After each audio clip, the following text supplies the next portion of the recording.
This is a 2017 Range Rover. This isn't an entry-level Range Rover Evoque or a mid-level Range Rover Sport. This is the top-of-the-line, full-size Range Rover, the most upscale, most luxurious, most expensive model in Land Rover's entire lineup. And yet, it's missing a lot of equipment. Today, I'm going to use this vehicle as an example of how luxury car brands really screw you over on features. Okay, first things first, I've rented this Range Rover using Turo, which is this service that lets you rent other people's cool and interesting cars instead of your typical boring airport rental cars. You can check out Turo by clicking the link in the description below, and if you sign up with that link, you will get $25 off your first Turo rental. Like I mentioned, this is a 2017 Range Rover, so it's about a year and a half old, but none of the features that I am highlighting have been added as standard equipment since then.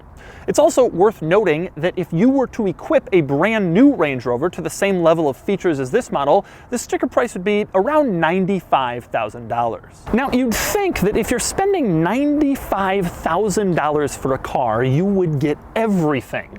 But well, no, they still get you with the options. And if your budget doesn't include $100,000 cars, I think you're going to be shocked by this. Shocked by just how much you have to pay extra when you've already paid extra to get a car like this in the first place. Now, I should note this isn't unique to the Range Rover or to Land Rover. It happens with all the luxury brands, Mercedes, BMW, Audi, Maserati, all of them. But this particular Range Rover is an especially good example of what I'm talking about. By the way, I've already reviewed the latest version of the Range Rover on my main channel, so if you want to see me go through the quirks and features of a well-equipped one, click the link in the description below.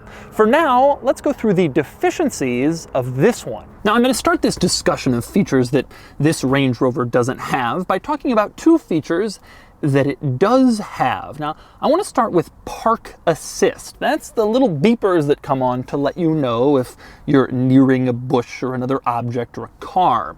In this vehicle, Park Assist is optional. That's a $90,000 vehicle that's gigantic. It won't beep to let you know if you're about to hit something unless you pay for the Park Pro package that now costs $1,405 just to have Park Assist. The other surprise to me in this vehicle is blind spot monitoring. Now, this vehicle has blind spot monitoring, which is a feature that will let you know if there's a car in your blind spot. Everyone now has blind spot monitoring. Even some of the German brands are starting to include it as standard. It's gotten that common. But in this $90,000 plus vehicle, it is still optional. It is part of the $410 drive package. So those are two features that it has, but that are optional.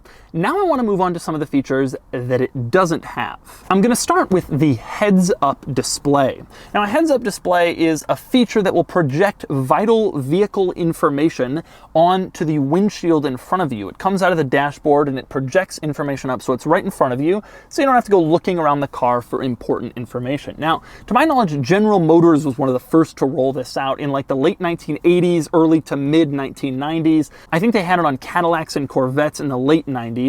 But in this vehicle, nope, you don't get it unless you pay extra. Next up, the one that really upsets me is adaptive cruise control. Now, adaptive cruise control is a system that will automatically slow down or speed up based on the speed of the vehicle in front of you, contrary to normal cruise control where you just set it at 70 and it keeps going, even if there's a tree or a car or whatever in your path. Now, the new RAV4 has adaptive cruise control standard. That's a $25,000 Toyota RAV4. And this $90,000 Range Rover, no, not standard. You just get normal cruise control unless you pay extra for adaptive. And it goes on from there. This car does not have lane keep assist, which is the feature where when you start to drift out of your lane, it will intentionally steer you back in. So if you're falling asleep or you're texting or doing something else, it will make sure you don't have an accident with the car next to you. I first saw that, I think, in Lexuses in the mid 2000s, 12, 13 years ago. Not standard on the Range Rover. You got to pay extra. Worse than that, it doesn't even have a lane departure warning. That's the system that will let you know that you're straying from your lane, but maybe it won't actually intervene. I first saw that on Infinitis in like 2003, 2004, 15 years ago. Once again, not standard in the $90,000 Range Rover. You want that? You gotta pay extra. Next up, another feature this car doesn't have, automatic high beams. This has become a very common feature in the car industry. Basically, instead of you turning on and off your high beams, the car has sensors that will read whether it's acceptable to turn them on, and every time it's possible, it will turn them on.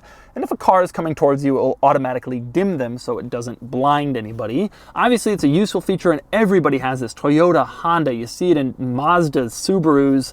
Not in this car unless you pay extra. And next up, one of the most ridiculous ones, this vehicle does not have Apple CarPlay or Android Auto. This is a feature where you can hook up your phone to the car and then it basically projects your phone screen onto the infotainment screen. Not all your apps, but a few of the most important ones. And it's very useful for hands-off, non-distracted driving. Now, everybody in the car industry has added this as a feature, except for Jaguar and Land Rover, who have not offered it. It wasn't available on this car. Now, that's being a little disingenuous because it is finally available in Jaguars and Land Rovers for the 2019 model year. After years of waiting, after every other luxury brand had it, they're finally getting it, but not standard. You still have to check a box and choose the option if you want Apple CarPlay or Android Auto. Next up, another one. This vehicle doesn't have three-row seating, which is kind of a Range Rover hallmark. Land Rover's point is, well, this is a cool vehicle, not some practical family vehicle, so we're not giving it a third row. Fine, but one feature it doesn't have with regards to the seating, it doesn't have automatic folding rear seats in back. So if you're in the cargo area and you want to put the seats down, you have to do it manually with latches and levers. This may not seem like that big of a deal, but at this price point, you want that, especially because I first saw that feature in like 2003 when the Lincoln Navigator and the Ford Expedition first had it. Again, 15 years ago. Not standard on the Range Rover at 90 grand. And finally, this one's personal preference, but this vehicle doesn't have massaging seats. Now, massaging seats are a nice luxury to have, not necessary by any means, but once again, at this price point, you kind of want that. The feature is very common in the Mercedes-Benz S-Class, and the Range Rover has sort of asserted itself as the S-Class of SUVs, so it'd be nice to have that feature, but it doesn't. So you're watching this video and you're thinking, well then why do people buy these things? If everything costs extra, how do people stand for that? How do they put up with it? And the answer is, it's cool. Land Rover especially is able to get away with this. This is cool. The Range Rover is cool. The G-Wagon is cool. And so people pay what they cost within reason. You know, if ridiculous things were optional, like a touchscreen in the middle or automatic climate control, air conditioning, heat, people would rise up and think it's absurd. But Land Rover and most of the other luxury brands, they get away with charging people extra for as much as they possibly can. And they don't want to make something standard until they absolutely have to. Basically, until the market dictates that they must. And one interesting item worth noting is Land Rover knows that the people who buy these, they're not going to consider a RAV4. So they'll never know that the RAV4 has some of these features standard. Same story with like the Ford Explorer. It has a feature called rear cross traffic alert. You're backing up and it beeps to let you know if there's a car approaching. This doesn't have that, but nobody who's gonna buy one of these is ever gonna look at a Ford Explorer, nor will they know that the Explorer's offered that for 6 years. So the people who get these cars just sort of live in the world of these cars and they don't really know what they're missing out on, and generally they don't know that they're paying more for features that a lot of regular cars have standard or cheap options.